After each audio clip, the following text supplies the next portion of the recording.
Question number one.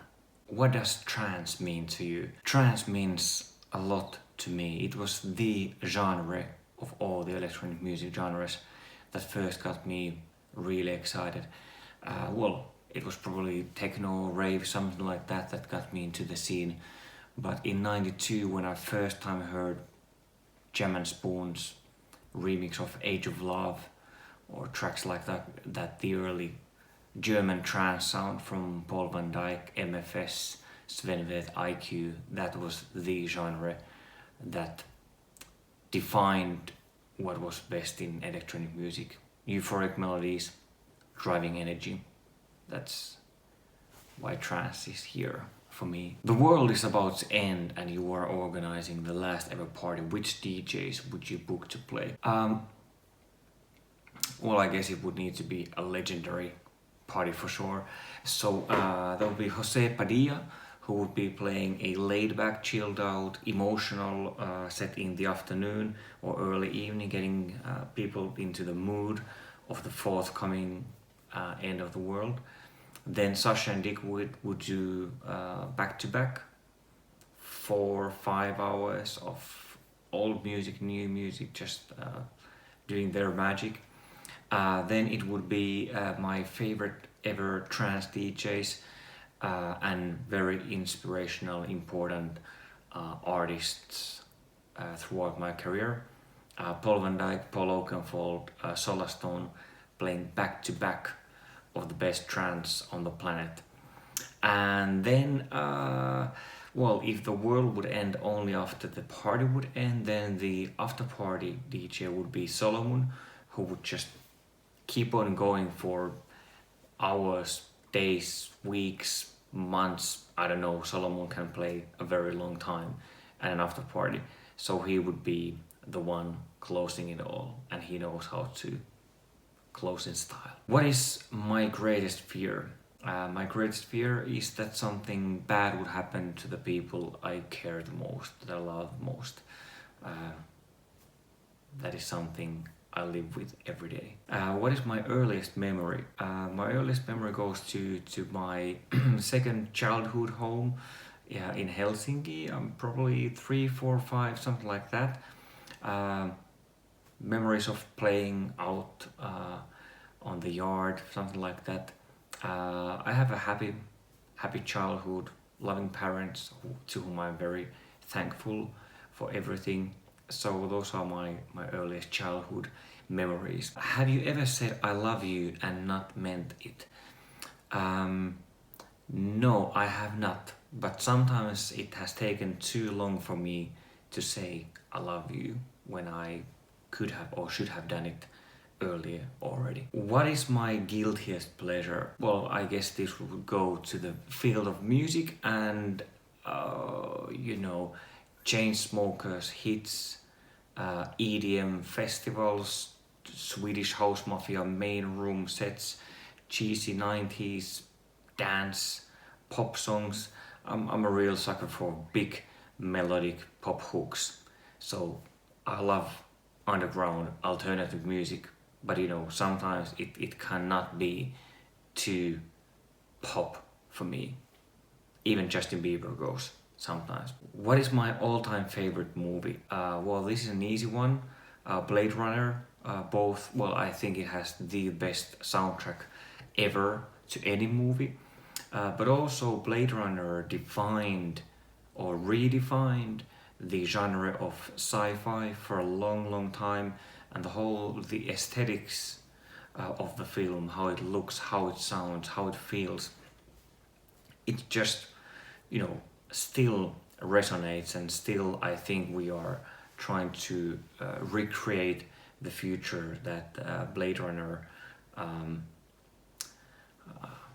laid out to us a long time ago. If I could change one thing about the world, what would I change? I think I would change the desire that people have for more, because I think that's one of the root causes for the injustice that the world has, which then leads to poverty, hunger, wars, and so on.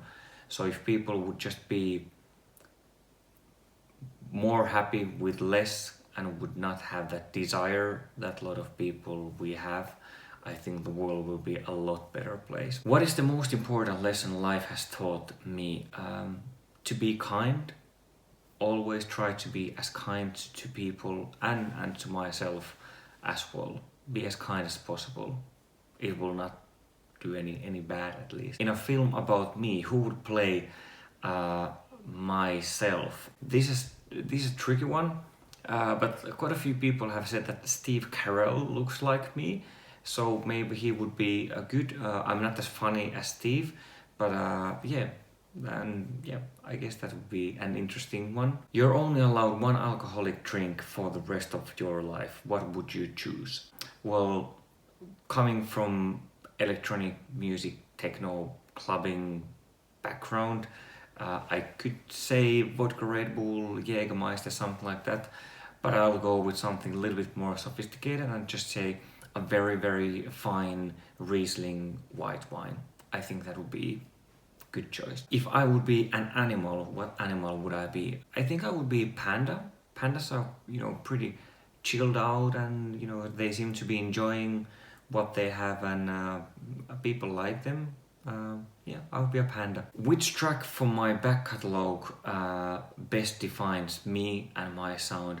I guess I would just need to say Unity, my very first single from 1999, which which is all the essential elements that I'm looking for. It has that long intro, creating the atmosphere for the track. To me, atmosphere is very, very important element in a track. What is the vibe in it? It has a strong hook in the form of the sample. It has so much emotion, that vocal. It has that hypnotic vibe, but also very melancholic, on the edge of being sad, but definitely not. I think the melancholy that I'm looking for has a lot of hope always in it. Also, Unity it's a long track, 10 and a half minutes. So to me, I'll always hope, I know it is a bit of a cliche, but I hope my tracks are a journey. I hope the tracks have like B section, C section, D section. It takes twists and turns, and you can't quite know at first where the track will go. So that's definitely something that what I look for. When was the last time when I cried, and why? Last time I cried was when I heard that my dear friend from a long time had died. So yeah, I guess those are the moments that are just the toughest in life. If I wasn't a DJ/producer, what would I do? Well, I've had kind of two careers in life. One has been being an artist, doing music, and being a DJ, being event producer, and the other has been being a sound designer. And I think I would be a sound designer, still being involved with sound, still trying to think how people feel, and try to use sound for a good cause. So yeah, I'll be a sound designer. What is my favorite country to travel to? That would be Japan. I have so good memories from Japan from the past, but I also think that it always inspires me. In Japan, you have the vast history going a long way back, but at the same time, it must be one of the most futuristic places on earth. So I think that combination of past, present, and future is very inspiring, and also people there, the whole culture, how they see life, other people, kind of the certain curiosity and appreciation for many things. I think that's always inspiring, and I hope to bring back some of that with me whenever visiting Japan. What is my best party memory from Amsterdam? Well, there are quite a few good memories from Amsterdam. Well, I'll say two. One from the past and one recent one. So my first ADE 2008 with the Digital Society guys. I was playing in at Escape. It was my Metaverse album release tour. Lots of friends from around the world, and I think being the first ADE to experience that, people coming together, it was really nice, and a great party, great after party. Yes, good one. And then I just have to say that the last ADE's Pure Trance boat party was really special. So if it ever comes back, be there. 3 tracks that I will be playing 100% sure at the VII party Amsterdam. Number 1, One Man's Dream, my new single on Pure Progressive. I will definitely play that one out. Number 2, something from Groom's amazing new album. Maybe tomorrow, maybe something else. Amazing album from beginning to the end.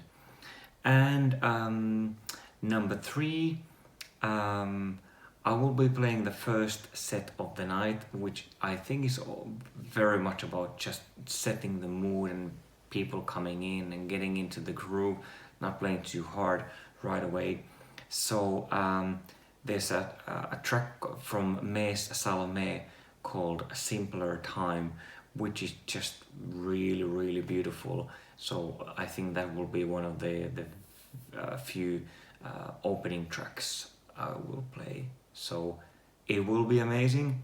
So see you there. You do not want to miss this part.